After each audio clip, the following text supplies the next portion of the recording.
This is the right way to see Morro Bay, through the eyes of these little oysters. So these are our Pacific Gold reserves. Every oyster has a cup side and a flat side, and then what we call like the bird beak, where they come together. This is a hinge. So what we're gonna do, I've got a towel here. At home, you can also wear like some construction gloves or whatever. You're just trying to protect yourself from the edge of this shell and this knife. This is an oyster knife. It's not sharp. It's not gonna cut you, but it will run through you. It will puncture. So it's a word we don't use around here. But when you're using this knife, you think of it like a key more than a knife. You're gonna push firm, but you're turning the knife on its axis like that. You're twisting it, just like little wiggles, like you can't get the key into a lock. So I'm gonna go at a 40, right yeah, see where the two shells come together? So I go at a 45-degree angle and just little wiggles. And you see that little bit of water on the side there?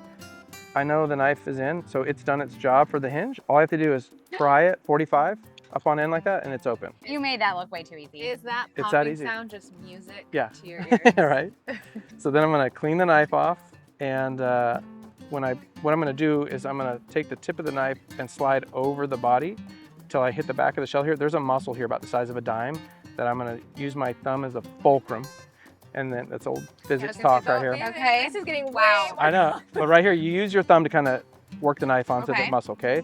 And I push down so that the knife goes over the body, and then I'm just popping it open. That's that little muscle I was talking about. Oh, beautiful. Yeah, and then when you eat your oysters, you want to serve them cut, clean, and cold, the 3 C's. So I cut them, and then I want to clean out. This is just this is new shell growth. So you want to make sure that you get rid of any of that. People think, oh, I got some sand in my oyster, but a lot of time it's this hinge that maybe gets pushed in. So you just use your knife to clean it out. And then I'm gonna kind of do something sacrilege here. I'm gonna pour out the liquor, which is the water in here, just to show you. Every oyster has this muscle, and that's the only place it's attached. So it's just hanging by that muscle in the shell.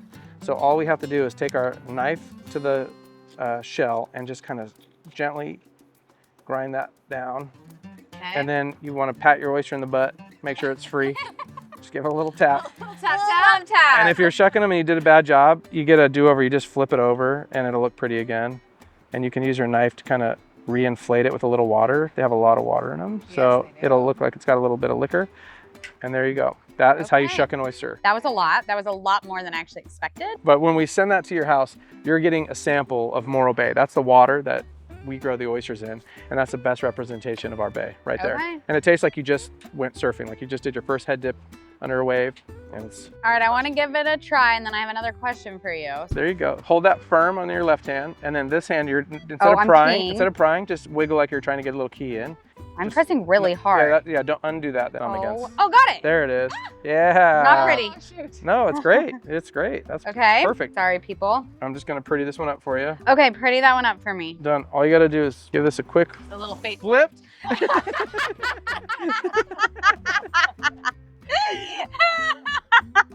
And we're gonna pretend that this is what we were left with. This is my oyster. This is your oyster. Oh my gosh, I did such a good job. There you go. I can't wait for you to try one. There you go.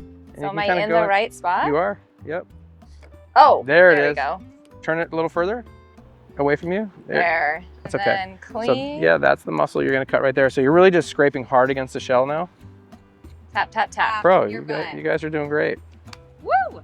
Okay. What we're gonna do is we're gonna zest a lemon, a lime, and zest. Here, one of each. Zest the whole thing into that bowl. Okay.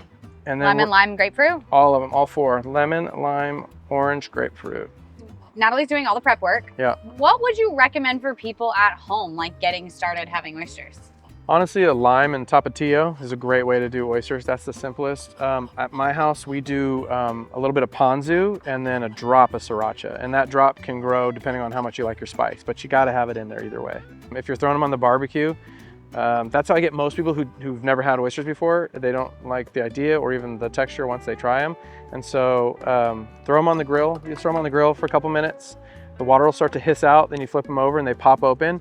And then we do a garlic butter, beer, and hot sauce. So 1 stick of butter, 1 beer, half a bottle of your favorite hot sauce, throw like a couple tablespoons of garlic in there, and once they pop, you just spoon that in, and then throw a big old slug of Parmesan. And you can be out of the green can, or it can be fancy, whatever you want. And when the cheese melts and the butter boils. So next we're gonna juice half of these in there. Okay. So there's a little juicer right here. Yep. The bigger ones we can just squeeze by hand. Okay. So fun. All right, I'm gonna slice this jalapeno because I have gloves on. No, It'll that's ruin good. your He day. said not all of it. Yeah, you're good. For me, once this is complete, it is so addicting. Like I want to drink it, and it tastes just beautiful. These, for whatever reason, shallots are physically huge right now, so we're going to use half of this shallot, I think. Use most of it, but not all. And then, if you want to stir this in, we're going to use rice vinegar, unseasoned rice vinegar. Okay, how much? Half the bottle. Oh, wow. That's good. You want plenty of room for champagne. You want to do the honors? Sure. All right. You're just How going to pour it much? up to maybe like leave a 1/4 inch to the top. Ooh, Good at this. That's perfect. Pop. that's good. Perfect. And then we're going to pop that right on top. Okay. And then I'm going to pop this one here. I'm going to take one with you. You can take whichever one of those you like, There you but go it does now. need this here. And let's just Oh. top you off. These are all cut clean and cold. Okay. Let's eat. Cheers. Cheers. Thank you. Oh, it's fabulous. Oh my gosh, that's really good. Mm-hmm. Oh, and I was champagne. wondering. I was gonna say, let's just pour the champagne on it. Not a bad way to spend a Saturday morning. I live 10 minutes from this winery. Oh, a local winery, a Yeah. local fruit. Wow, this whole thing, We keep it all local is here. fresh. this is all local. We're super spoiled here on the Central Oh Coast. my gosh. Cheers. cheers. Thanks for Thank you taking so us out much. today. That's Cheers, phenomenal. Nat.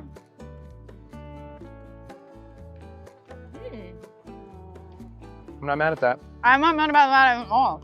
Well, this has been so fun to see the complete journey from out on the water to experiencing it full circle Yeah. right here. So thank you. Thank you.